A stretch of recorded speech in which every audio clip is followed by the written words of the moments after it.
রহমাতুল্লাহি অবরকাতুহু। সম্মানিত দর্শক, একটি অতি গুরুত্বপূর্ণ এবং স্পর্শকাতর বিষয় নিয়ে আলোচনা করব। সেটি হলো বাংলাদেশের আইন শৃঙ্খলা, বর্তমান সরকারের স্থায়িত্ব এবং সেনাবাহিনীর ভূমিকা। বুঝতে পারছেন, প্রতিটি বিষয়ই এতটা গুরুত্বপূর্ণ যে পান থেকে চুন খসলে দেখা গেল যে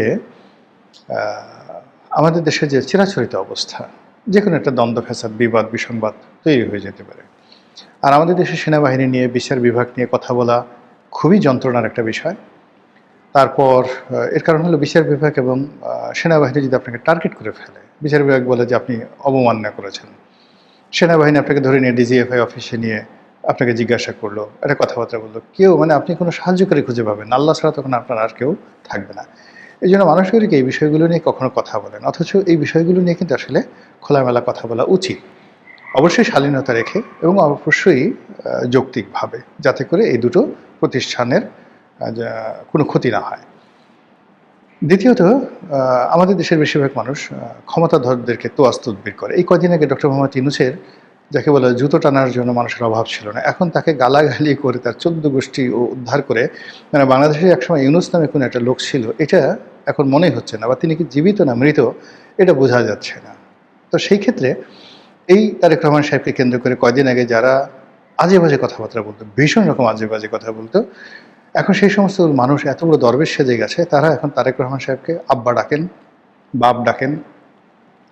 তারেক রহমান সাহেবের যাকে বলা হয় আত্মীয় স্বজন তো দূরের কথা, তারেক রহমান সাহেবের বিড়ালটা যদি হেগে দেয়, এই বিড়ালের গু খাওয়ার জন্য যদি বলা হয় যে সেই প্রধানমন্ত্রীর পিএমও অফিসের সামনে একটা লাইন দাঁড়াও এবং এখানে তবারক খাওয়ানো হবে। তবারক কি? বিড়ালের গু, জেবুর গু। আপনার কি মনে হয় লোকের অভাব হবে? অথবা যদি বলা হয় জেবুর গু দিয়ে, তারেক রহমান সাহেবের যে বিড়াল, সেই গু দিয়ে তাবিজ বানিয়ে যদি আপনি গলায় লটকিয়ে রাখেন, আপনার এই উপকার হবে। ট্রাফিক আইন ভঙ্গ করবেন, কোনো সমস্যা হবে না, বলবেন এই যে গলায় জেবুর গু আছে। আপনি এই গলায় এই তাবিজ দিয়ে ঘুরবেন, পুলিশ আপনাকে ধরবে না। আপনি চাঁদাবাজি করবেন, মাস্তানি করবেন, গুন্ডামি করবেন, এবং যখনই লোকজন আপনার কাছে যাবে, আপনি ওই তাবিজটা দেখায় বলবেন, জানো এটা কি? এটার মধ্যে জেবুর গু আছে। আপনি যদি এই কালচারও বাংলাদেশে চালু হয়ে যায়, আমি অবাক হব না। আমাদের দেশের মানুষগুলো আসলে এরকম অসভ্য, ভীষণ রকম অসভ্য। এরা কোনো অবস্থাতেই সভ্যতা ধারণ করে না, অসভ্যতাটাকে ক্রমশ বাড়াতে থাকে। তো সেই দিক থেকে গত 2 বছরে শেখ হাসিনার পতনের পরে যে অসভ্যতামিগুলো শুরু হয়েছে এই বাংলাদেশে, বিশেষ করে মব কালচার, চাঁদাবাজি, খুন, ধর্ষণ, রাহাজানি এবং আইনশৃঙ্খলার যে অবনতি, এটা ক্রমশ বাড়ছে এবং আগামীতে বাড়বে। এবং এখানে মোটামুটি যতটা ব্যালেন্স, এই ব্যালেন্স সেনাবাহিনী রক্ষা করছে। পুলিশ আসলে এখানে মানসিকভাবে গত 2 বছর যাবৎ তারা যে ট্রমার মধ্যে আছে, এবং এখনও পর্যন্ত পুলিশের মধ্যে যে ট্রমা চলছে, এই ট্রমা পুলিশ কাটিয়ে উঠতে পারেনি। এর মধ্যে একবার পোশাক পরিবর্তন হয়েছে, আবার পোশাক পরিবর্তন হবে। 3টে গ্রুপ এখানে চলে গেছে।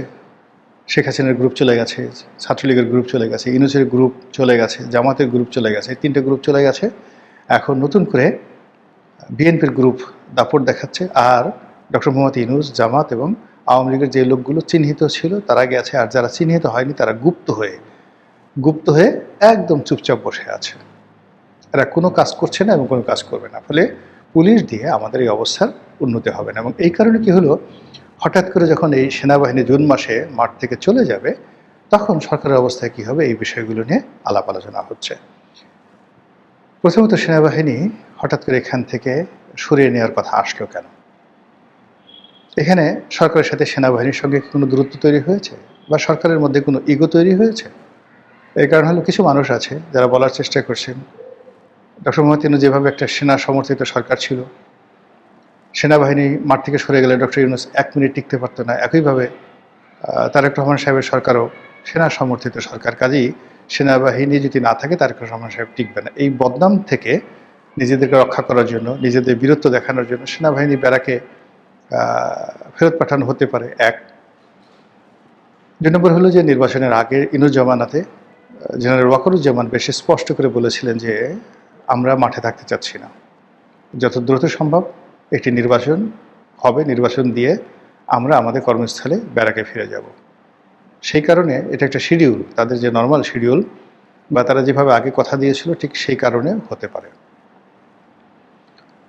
অথবা সেই সেনাবাহিনী ব্যারাকে ফিরিয়ে এনে আবার সেনাবাহিনী নামানো হতে পারে নতুন করে সেই অপারেশন ক্লিন হার্ট চালানোর জন্য, হতে পারে যে কোনো। এখন এগুলো নিয়ে নানা রকম কথাবার্তা হচ্ছে। দেশি বিদেশি যে সকল কন্টেন্ট ক্রিয়েটার রয়েছেন যারা সরকার বিরোধী, তাদের বক্তব্য হলো যে এই সেনাবাহিনী উঠে গেলে এই সরকার 1 ঘন্টা টিকবে না।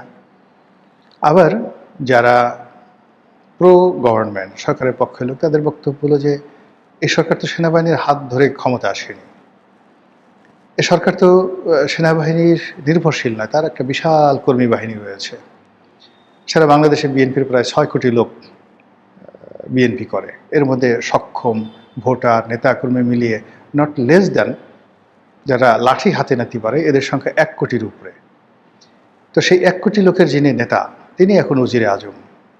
তো সেই উজিরে আজম তিনি কেন মাত্র আমাদের 1.5 লাখ 2 লাখ সেনাবাহিনীর সদস্য রয়েছেন তাদের উপর কেন নির্ভর করবেন?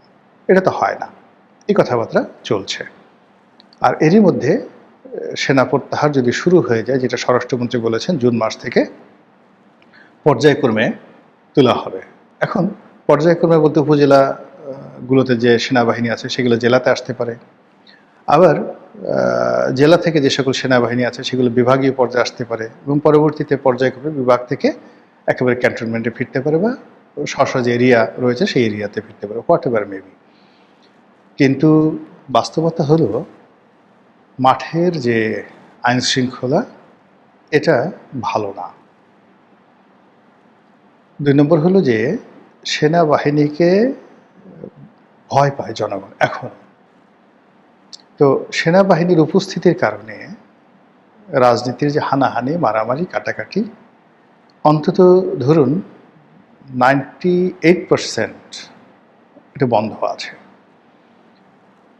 যারা সুযোগ সন্ধানী, অন্যায় করবেন অপকর্ম করবেন সুযোগ খুঁজছেন, তারা চোখ বুজে অপেক্ষা করছেন সেনাবাহিনী কখন নামবে বা সেনাবাহিনী কখন উঠে আসবে। ফলে সেনাবাহিনী উঠে আসার সঙ্গে সঙ্গে একটি যাকে বলা হয় অনিয়ন্ত্রিত পরিস্থিতির সৃষ্টি হতে পারে। এটা একেবারে অস্বাভাবিক চিন্তা না। এই জন্য সরকারকে আগের থেকেই যদি মানসিকভাবে তারা নিজেদেরকে শক্ত করে এবং সেই যে সেনাবাহিনীর যে অপূর্ণতা, সেনাবাহিনীর যে অভাব, সেনাবাহিনীর অবর্তমানে যে উদ্ভূত পরিস্থিতি সেইগুলো নিয়ন্ত্রণ করার জন্য যদি তাদের আগের থেকে প্যারেড হয়, লেফট রাইট হয়, তাহলে তুলনামূলকভাবে সরকার স্বস্তিতে থাকবে। এই গেল এক।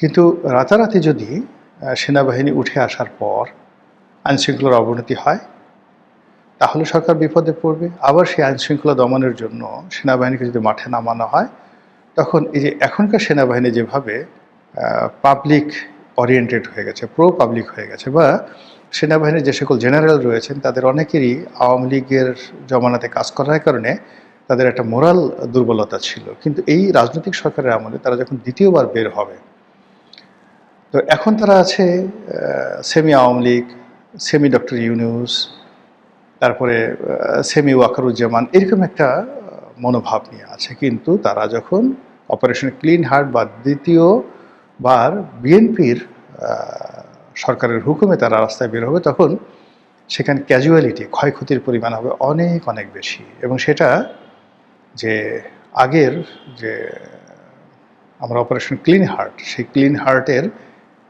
অন্তত 10 গুণ ক্যাজুয়ালিটি, ক্ষয়ক্ষতি বেড়ে যাবে। তো সেক্ষেত্রে আমি মনে করি ব্যক্তিগতভাবে যে এখন যে রাজনৈতিক সরকার আছে তাদের উচিত সেনাবাহিনীর সঙ্গে আসলে টোটাল বিষয়গুলো নিয়ে খোলামেলা আলোচনা করা। 2 নম্বর হলো যে এই বিষয়গুলো পাবলিক কি বলল বা কে কি উত্তেজিত করলো, কে পক্ষে বললো বিপক্ষে বললো, ডাজ নট ম্যাটার। এরকম একটা সেন্সিটিভ সময়টিতে সরকারকে খুব সেন্সিটিভলি